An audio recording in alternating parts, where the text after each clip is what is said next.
Hello all, hope you had a good weekend.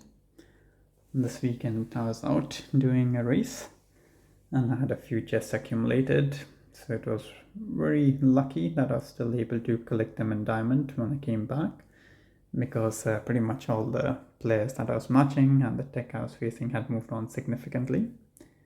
But luckily I was able to collect the chests,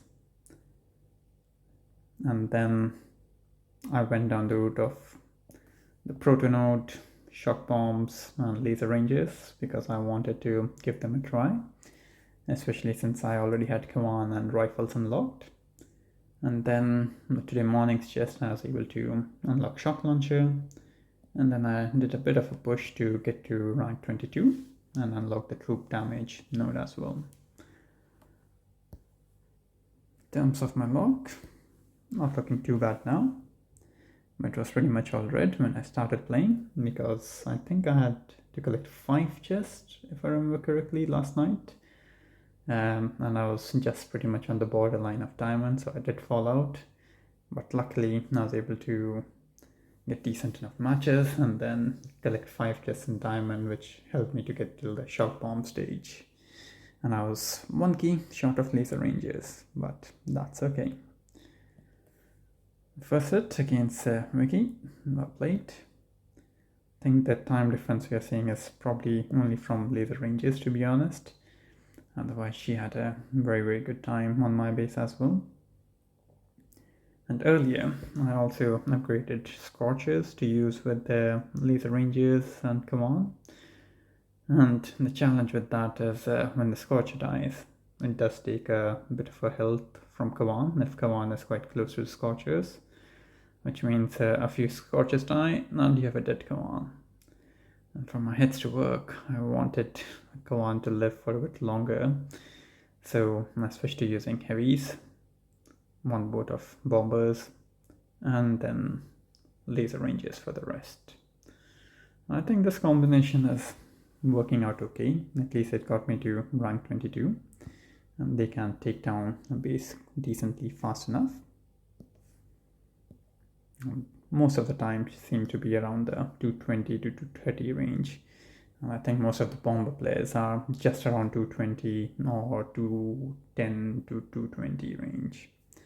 So definitely a bit faster than just using pure bombers, at least for now. And I'm just trying to ensure that the heavies can clear up a bit of a mine, so a bit of a delay tactic. Some mines do get missed out and they take out a bunch of your troops, but with the added tech of shock bombs and laser ranges, I think it's okay if you do end up losing a few troops, because Kawan will bring them back. As long as you can keep moving forward, that's a good thing. And that 1 boat of bombers is essentially to speed up taking down the ERs rather than anything else.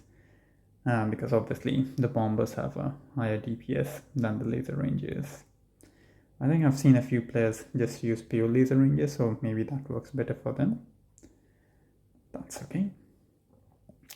And the similar 5-year layout, this one did have a sniper tower to pull the troops towards it, but that's okay. With the hit that I'm doing, it doesn't really matter if there's a defense over there or not, because they all pretty much go towards the funnel area pretty much at the same time, even with a bit of a delay drop that I end up doing. I'm just using the shocks to pin down the shock launchers a little bit and any other key defenses next to them. I think that probably helps out my hit a lot more, because then the heavies can keep moving forward rather than just be stuck at a particular point, which means they are keeping the laser ranges safe as well. Next to I lost, so this one I didn't do very well. I lost a bunch of laser ranges early on, so very poor time by me, but he was also using laser ranges, so fantastic time by him. Now he did have the TD note, which I have just picked up, so hopefully my hits can be around that time zone when I play again. Then against Mr. O, who was a 6ER, and tried a different sort of hit. Didn't do very well on that one for sure. Then I started matching more of the opponents within my tick range, which is good. Now, this sniper tower was really out of the way, so I just used a flare instead. And since I do have tick 4 flares, it means it does last a lot longer, and the laser ranges will still keep moving forward. So you just have to play with the timing of that a little bit, but nothing too difficult. Then just using the shocks on the shock launchers, both of them this time. I was lucky that the player didn't have them spread out more. Otherwise I might have had to use more. This one I did lose Kawan early, but with the way the ERs were stacked, I think that wasn't too bad. The bombers were still able to take down the ERs relatively quickly. Next one against a 6-year player. And this was a more spread out base, and luckily he did not do too well on my base, otherwise I would have lost, as I got a very slow time. So I thought I would do a split sort of a hit, and I did use only bombers on this one, as I think that would probably have gotten me a faster time. And then I delayed a few bombers for the lower ER plus the ER on the right side. This rocket launcher was the only one in danger remaining, because I did add out another rocket launcher, but it did take out quite a few of my bombers with the 100 TD. Maybe I should have shocked it or something, because I did have the shock bombs, but that costed me quite a lot of time over there, because otherwise I would probably have just flared the final ER if this middle ER had gone down in time. But that's okay. Once I saw that the opponent wasn't doing very well and then retreated, I knew I had the time to take down the base, so that was not a problem. And then I was getting close towards the end, and I thought, let's just flare it, see how it goes. Still didn't have enough artillery to art it down, only had one, so I did do a flare to the bombers before sending off the artillery. Next up against Tutalala, he's also a 6-year player, and luckily he also did not get to complete my base, which is good news for me, not so good news for him, but I'm sure he will be back to beating me very quickly and very soon. So in this one I went full bombers. I think just the way the defenses were laid out, I felt that would be slightly quicker, but perhaps I should have just stuck to laser ranges. Let's see. I mean, from now on I would probably stick to laser ranges because I have the troop damage. And this one was getting quite close to the end, because Kawan was the only one who was acting as the meat shield in a way, but luckily he was enough of a meat shield, and with the use of a good shock I was able to take down the final ERs as well.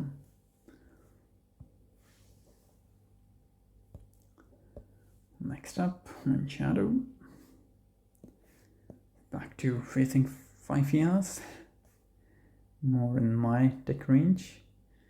Again, I'm using some artillery to clear off a few of the mines, as that's what will kill the laser ranges, and then just letting them come forward with Kawan.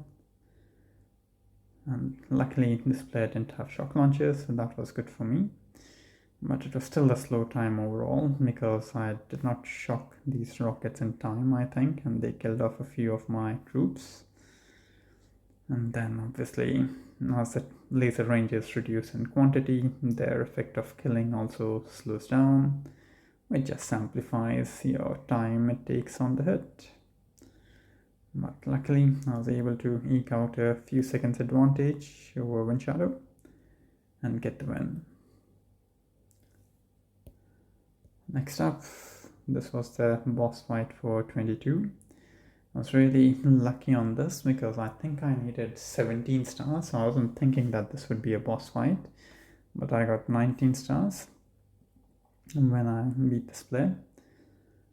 And it was good timing, because I was getting a bit tired and I was going to take a bit of a break, but I thought, well, quite close to the boss fight now, so let's see whether I can make it happen or not. The mines are definitely quite dangerous. I did see the health on the laser ranges reduce dramatically over there. But then once they started moving, it was back to shocking the shock launchers and any key defenses next to them. Taking out an RL or so with artillery as well, because why not? And then finally flaring the ERs to finish off the base. In terms of what's next for me, I think now that I have the troop damage, I think I should be able to safely collect environment, especially since I'm also at rank 22. Plus I'm not really looking to push forward that quickly. So probably I'll go for critters next to help out with the mine clearing. Especially with my heads, they make more sense. And then probably shock mines. Because lots of players are at heavy choppers, and after heavy choppers, seekers. So, especially people who are at 6 and who are at this deck, they would find my base really easy. So I think adding in a shock mine would help me out. That's probably like 2 chests, 30 plus 24 with the 8 extra keys, so that should be good. And then I'll start saving up for 6 before making my way forward. The good thing is I do have bulk of the tech which I wanted prior to 6 anyways. So hopefully that should mean the only thing which I come back for are multi-nodes, which can probably wait towards the later point. That being said, hope this was useful, folks. Good luck with your push, and see you in the next one.